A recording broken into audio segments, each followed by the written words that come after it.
तो social media पे एक खबर वायरल हो रही है। भिवानी ज़िले के तालू गांव से भाई पवन, जो सेना में जाकर के देश सेवा के सपने सजो करके दिन रात मेहनत कर रहे थे, ओवरेज होने के कारण 3 साल से भर्ती आर्मी की बंद है। और एक प्रतिभाशाली नौजवान जो ग्रेजुएशन था, एनसीसी का कैडेट था और बहुत अच्छा धावक था और कई सालों से सेना में जाने के लिए तैयारी कर रहा था। लेकिन बहुत दुर्भाग्यपूर्ण है कि जिस नौजवान को देश की सेवा में लगाना चाहिए था, उसने आत्महत्या कर ली। और मेरी सभी युवा साथियों से भी अपील है कि सेना की भर्तियां 3 साल से बंद हैं।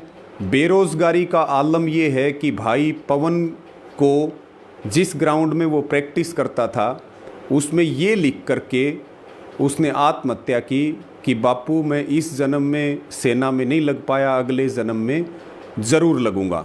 यानी कि सेना की भर्तियां तो बंद हैं ही, अब सरकार कह रही है कि कॉन्ट्रैक्ट बेस पे सेना में भर्तियां होंगी।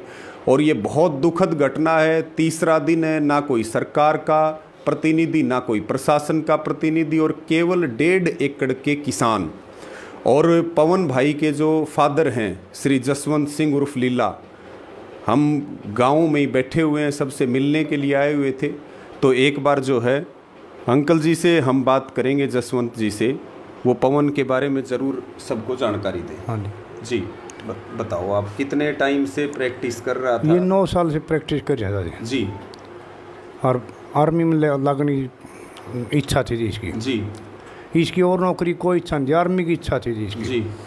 और मतलब 9 साल से इतनी मेहनत कर रहा था कि दिन में 2 बार जी रेस मारना। जी। रोटियाँ ही कोई जरूरत नहीं, रेस मारनी ज़रूरी है। जी। और यूँ क्या करता, पापा मैं फौज में लागूंगा। जी। फौज का मेरा इतना जुनून था कि फौज का तो उसका मतलब दिन रात मतलब रोटी भी छोड़ देता, मतलब रेस मार के आना, मतलब भर्ती कदे रेस में तू रह जाना। 3-4 भर्ती क्लियर करी थी इसने, पालमपुर से, जम्मू से। जी। तो उनमें तो करे ज्वाइनिंग लेटर में इसका नंबर नहीं आ दी, कोई पॉइंट नहीं बनया, किसी चीज़ में कमी नहीं काटी, उसका नंबर नहीं पड़ा दी। जबकि बाद ई इसका मतलब ये भर्तियाँ रद्द होना था, बंद होना था, ई इसका हौसला टूट गया। यानी कि 3 साल से भर्तियां नहीं हुई तो पवन भाई ओवरेज हो गए। और किसान आंदोलन में भी लगातार टिकरी बॉर्डर पे तमाम तरह की यात्राओं में हमने भी देखा है कि बहुत सुंदर तरीके से किसान आंदोलन में भी उन्होंने सेवा की है। सभी नौजवानों से अपील है कि ये बेदर्द सरकार है, आप अपने परिवार के लिए बहुत कीमती हो, हमें इस तरह के कदम नहीं उठाने। और पवन भाई की आत्महत्या नहीं है, ये एक प्रकार से शहादत है। और ये सिस्टम की पोल खोलता है कि कैसे एक प्रतिभाशाली नौजवान को ये सिस्टम निगल गया। लेकिन सरकार से ये अपील है कि सरकार तुरंत पीड़ित परिवार को संभाले, पीड़ित परिवार की आर्थिक मदद करे और जो छोटा भाई है उसकी नौकरी का प्रावधान करे।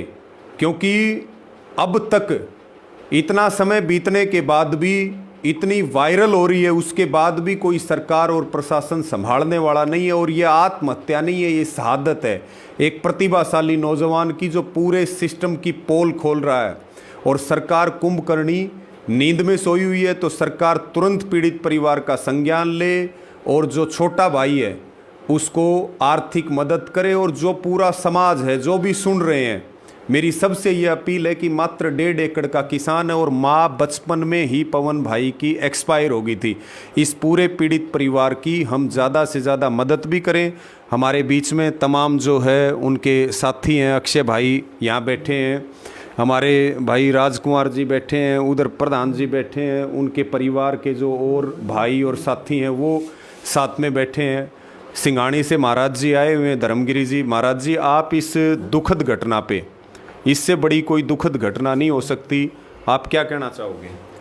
हम ये कहना चाहते हैं कि देखो, दुख जुनून था उसके, भर्ती होने का दुख था आत्मा में, और इसलिए उसने ये शहादत दी है। गरीब बेरोज़गार किसान था जी। माता बचपन में गुजर गई थी, उन्होंने वो सहन शक्ति तो बहुत रखी, लेकिन उसकी आस ख़त्म हो गई। अभी सरकार कोई कदम नहीं उठाएगी, सरकार कोई भर्ती नहीं निकालेगी। अब उसका वो हौसला टूट गया और उसने ये कदम उठाया। और हम युवाओं को संदेश देंगे कि उसकी शहादत को बेकार न जाने दें। हर युवा की ज़ुबान पे उसका नाम होना चाहिए और सब साथ मिलकर के सरकार के खिलाफ आपने कदम उठाना पड़ेगा।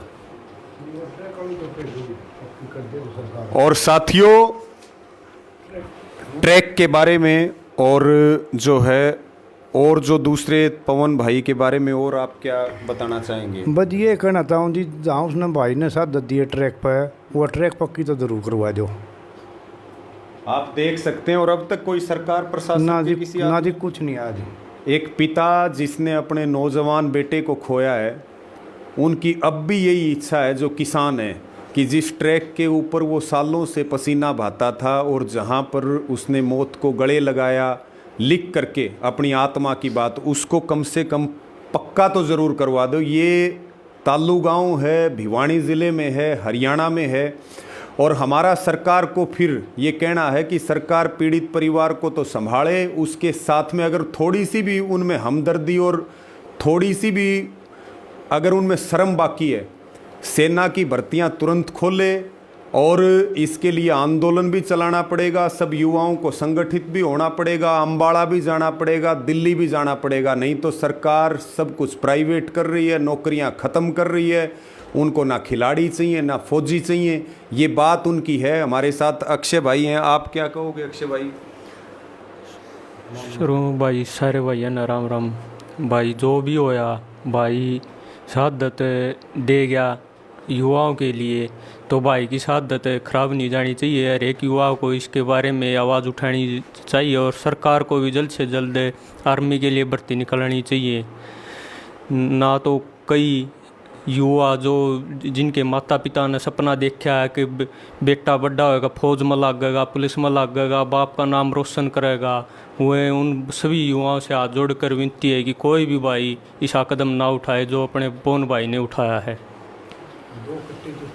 तो साथियों, दो कट्टे जूतों के भरे हुए थे। 2 कट्टे जूते भरे हुए थे। दिवाली दो रही बात से मैं घर की सफाई कर रहा था, तो उन्होंने कट्टे पकड़ लिए। बोला पापा ये बाहर नहीं भगाने। माँ क्यों भाई?